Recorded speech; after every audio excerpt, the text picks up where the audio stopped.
नमस्कार मंडळी, मुकेश कुरडे ब्लॉग चॅनलमध्ये आपले सर्वांचे स्वागत. सर्वांना श्रावण महिन्याच्या हार्दिक शुभेच्छा. या श्रावण महिन्यामध्ये प्रत्येकाने पूजा अर्चना, विशेषतः महादेवाच्या पूजा अर्चना करणं खूप महत्त्वाचं आहे. तसेच महादेवाच्या कथा ऐकणंही फारच महत्त्वाचे आहे. त्यामुळं श्रावण महिन्यात एक कथा ऐकावी असं म्हणतात. ती प्रत्येकाने ती कथा ऐकणं फारच महत्त्वाचं आहे. तीच कथा आज मी तुम्हाला सांगणार आहे. एकदा काय झालं, महादेव आणि पार्वती पृथ्वीचं भ्रमण करत होते. भ्रमण करत ते त्यांना असं काही निदर्शनास आलं की काही लोक आपल्या आई वडिलांचा सांभाळ करत आहेत, तर काही लोक आई वडिलांना लाटाळत आहेत, काही जण आपलं आपलं काम करत आहेत, काही जण खेळत आहेत, काही जण प्रत्येकात वेगवेगळे आपलं काम करत आहेत. ते पृथ्वीवरचं हे सर्व चित्रण पाहून माता पार्वतींना काही प्रश्न पडले. ते त्यांनी महादेवापाशी मांडले. त्यांना विशेषतः मुख्य करून 3 प्रश्न पडले. ते त्यांनी महादेवाला म्हटले की देवा, की मला प्रथमतः सांगा, या सृष्टीमध्ये सगळ्यात मऊ आणि नरम असं काय आहे? आणि दुसरा प्रश्न त्यांना असा पडला की या सृष्टीमध्ये सर्वात गोड असं काय आहे? आणि तिसरा प्रश्न होता सर्वात महत्त्वाचा, म्हणजे की या सृष्टीवर ते म्हणतात की मी सृष्टीवर असं पाहिलं की काही लोक गरीब आहेत आणि काही लोक श्रीमंत आहेत, ते असं का? अशा प्रकारचे 3 प्रश्न त्यांना पडले. हे 3 प्रश्न माता पार्वतींनी महादेवजींना विचारले. तर मग महादेवांनी काय म्हणले, ठीक आहे, मी तुला एक कथा सांगतो, त्या कथेमधून तुला तुझ्या प्रश्नाची उत्तरे नक्कीच मिळतील. मग त्यांनी सांगितले की एक असंच आटपाट नगर होतं. त्या नगरमध्ये एक शेठजी राहत होते आणि त्या शेठजींना 3 मुली होत्या. मग ते दुसऱ्या नगरमध्ये जाणार होते. मग त्यांना वाटलं की आपल्या मुलींसाठी आपण काहीतरी आणावं, म्हणून त्यांनी आपल्या पत्नीला विचारले की सांग बरं, आपल्या मुलींसाठी आपण काय आणूया?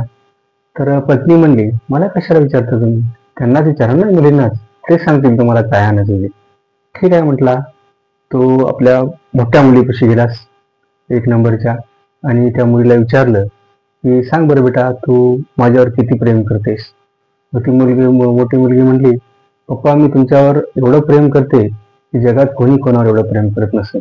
मी खूप तुमच्यावर प्रेम करते. वडील खुश झाले. वडिलांनी म्हटले, सांग बाळा, तुला येताना काय आणायचं आहे? तर ती मोठी मुलगी म्हटली, मला येते वेळेस एक सोन्याचं ताट घेऊन ये. तो ठीक आहे म्हणला. मग दुसऱ्या मुलीला विचारला, बेटा सांग बरं म्हणला, तू माझ्यावर किती प्रेम करतेस? दुसऱ्या मुलीने तसंच उत्तर दिलं की मी तुमच्यावर खूप प्रेम करते, की कोणी कोणावर जगात एवढं प्रेम करत नसेल. वडील आणखी खुश झाले. वडिलांना तिला पण विचारले, बेटा तुला काय आणायचं आहे? ती मुलगी म्हटली, मला सोन्याचा पंखा पाहिजे. तो म्हणला, ठीक आहे, आणतो. मग तो तिसऱ्या मुलीपाशी गेला आणि तिला विचारलं, बेटा तू माझ्यावर किती प्रेम करतेस? मग ती मुलगी म्हटली, पप्पा, मी तुमच्यावर मिठासारखं प्रेम करते. मिठासारखं म्हणले की वडिलाला आला राग. तो म्हटले, तू माझी तुलना मिठासोबत करतेस? मी एवढा वाईट आहे, एवढा कृष्ट आहे? आणि तो राग आला आणि तो तसंच निघून गेला आणि तो म्हटला की मी तुला काही आणणार नाही. तर मुलगी नाराज झाली थोडी, पण तिला काही वाटलं नाही.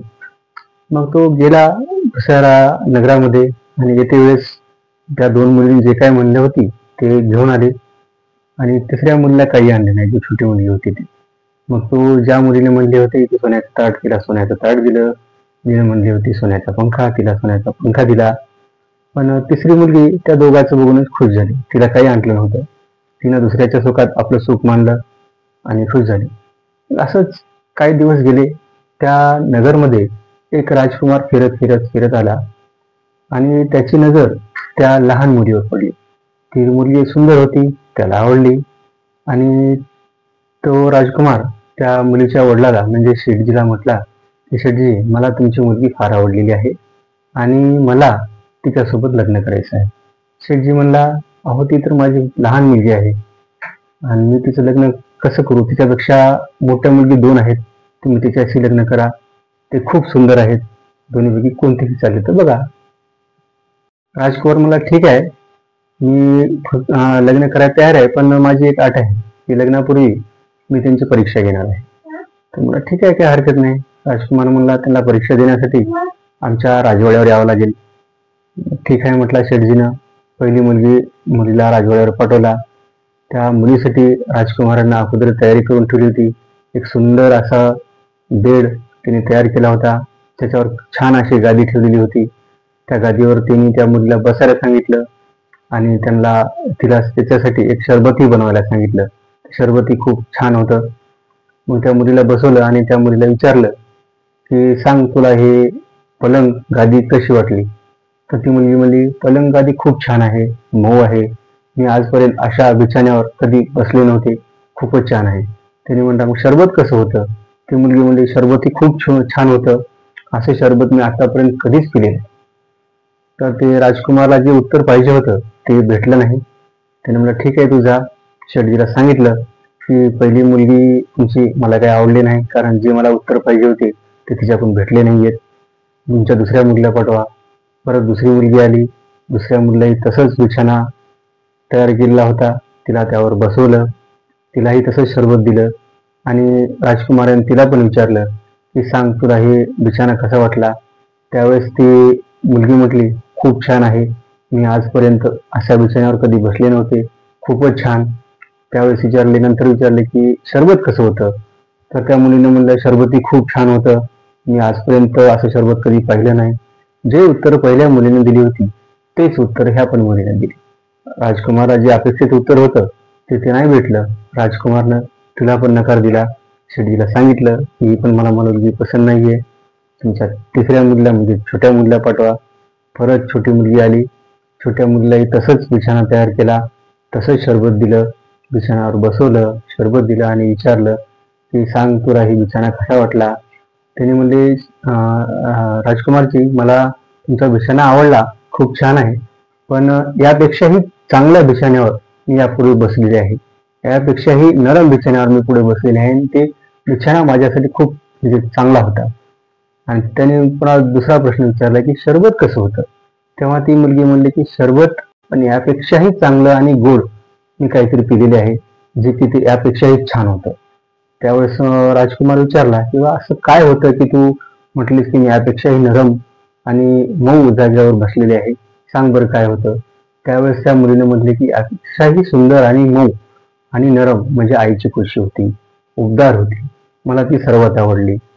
त्यानंतर राजकुमार म्हणला की मग असं तू काय पिली होतीस की जे तू म्हणतेस की सरबतापेक्षाही छान होतं? त्यावेळेस त्या मुलीने म्हटलं की मी जे आईचं दूध पिलं ते सर्वोत्कृष्ट होतं, सर्वात गोड होतं, जसं की अमृत होतं. त्यापेक्षा दुसरं काही चांगलं मी पिलेलं नाही आणि तसं काही भेटणारही नाही. राजकुमार खुश झाला. राजकुमारला जे अपेक्षित उत्तर होतं ते तिच्याकडून भेटले. राजकुमार म्हणला, मला हीच मुलगी पसंत आहे, मला याच मुलीसोबत लग्न करायचं आहे. मग लग्न ठरलं. लग्न झालं दोघांचं पण. मग लग्नाला काही दिवस झाले. त्यानंतर मुलीला असं वाटलं की आपल्या वडिलाला जेवणासाठी आमंत्रित करावं, त्यांना शिव घालावं. तिने तो प्रस्ताव राजकुमारापाशी ठेवला. राजकुमार हे तयार झाले. त्यावेळेस मग ते त्यांच्या सासऱ्यांना म्हणजे त्या मुलींच्या वडिलांना बोलवले जेवणासाठी. आता राजवाड्यातले जेवण म्हणजे काय साजं राहणार नाही. पंचपक्वान्नाचं जेवण असतं. खूप सुंदर असं जेवण बनवलं. सर्व प्रकारचे मसाले, जे काय काजू बदाम त्यावेळेस होते, खूप सगळं काही घातलं. खूप छान असं स्वयंपाक बनवला आणि त्यांच्यासमोर वाढला. मग ते जेवणाचं ताट बघून तो मुलीचा वडील फारच खुश झाले. ते बघून खुश झाले. त्यांना वाटलं आता कधी कधी खाऊ की. मग त्यांनी पहिल्या भाजीमध्ये पहिली भाजीची चव बघितली. त्यांना ती चव थोडी वेगळीच लागली. त्यांना वाटलं काहीतरी झालं असं. दुसरी भाजी खाऊन बघू. दुसरी भाजी खाल्ली. त्या दुसऱ्या भाजीलाही चव लागली नाही. तिसरी भाजी खाल्ली, त्यालाही चव लागली नाही. सर्व भाज्या खाऊन बघितल्या, सर्व बेचव लागल्या. त्यांना वाटलं असं कसं, एवढ्या मोठ्या राजवाड्यामध्ये अशा बेचव भाज्या कशा करतात? त्यावेळेस त्यांनी त्यांच्या जावयाला म्हणजे राजकुमारला विचारलं, राजकुमार, तुम्ही माझा अपमान करण्यासाठी मला इथं बोलवलं आहे का? त्याने म्हणजे काय झालं, एकाही भाजीला तुमच्या चव लागत नाही? त्यावेळेस राजकुमार म्हणले, स्वयंपाक तुमच्या मुलींनाच केलेला आहे, तुमच्या मुलीला विचार. त्यावेळेस ते मुलीला बोलवले. त्या वडिलांना मुलीला म्हटले, बाई तू स्वयंपाक असं का केली, कशाला चव लागत नाहीये? त्यावेळेस त्या मुलीने म्हणले, यामध्ये मीठ नाहीये, कारण बिना मिठाची भाजी चवच लागत नाही. त्यावेळेस मी तुम्हाला म्हटलं होतं की तुम्ही तुमच्यावर मिठासारखं प्रेम करत आहे. त्यावेळेस तुम्ही म्हटलं तुम्हाला राग आला त्यावेळेस, पण त्याचं महत्व तुम्हाला आता कळेल, कारण त्या भाजीमध्ये मीठ आहे तर चव आहे. तसंच माझ्या आयुष्यामध्ये जर तुम्ही असाल तरच मला चव आहे. म्हणून मी तुम्हाला मिठासारखं प्रेम करत आहे असं सांगितलं. त्यावेळेस वडिलाला त्यांच्या चुकीचा पश्चाताप झाला. त्यांना वाटलं जी मुलगी म्हणत होती तेच बरोबर होतं, कारण त्या पहिल्या 2 मुली असंच बरोबरचं प्रेम करत होत्या. खरे प्रेम हीच मुलगी माझ्यावर करत होती. त्यावेळेस ते खुश झाले. त्यांना त्यांच्या चुकीचा पश्चाताप झाला आणि ते गेले निघून. तसेच त्यावेळेस माता पार्वतीला त्यांच्या काही प्रश्नाचे उत्तर भेटले.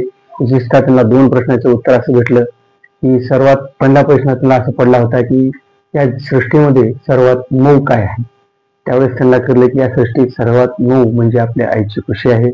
आणि त्यांचा दुसरा प्रश्न होता की या जगात या सृष्टीत सर्वात गोड असं काय आहे. ते त्यांना दुसरं उत्तरही भेटलं की या सृष्टीमध्ये सर्वात गोड हे आईचं दूध आहे. आता त्यांना पडलेला होता तिसरा प्रश्न की या सृष्टीमध्ये काही लोक श्रीमंत आणि काही लोक गरीब का आहेत. त्यावेळेस माता पार्वती महादेवांना म्हटली की मला हे 2 प्रश्नाचे उत्तर भेटले, पण तिसरा प्रश्नाचं उत्तर मला नाही भेटलं. त्यावेळेस महादेव म्हटले की बघ, जे खरेखुरे आई वडिलांवर प्रेम करतात, आई वडिलांचा सांभाळ करतात, त्यांना श्रीमंती भेटते आशीर्वादाच्या रूपात.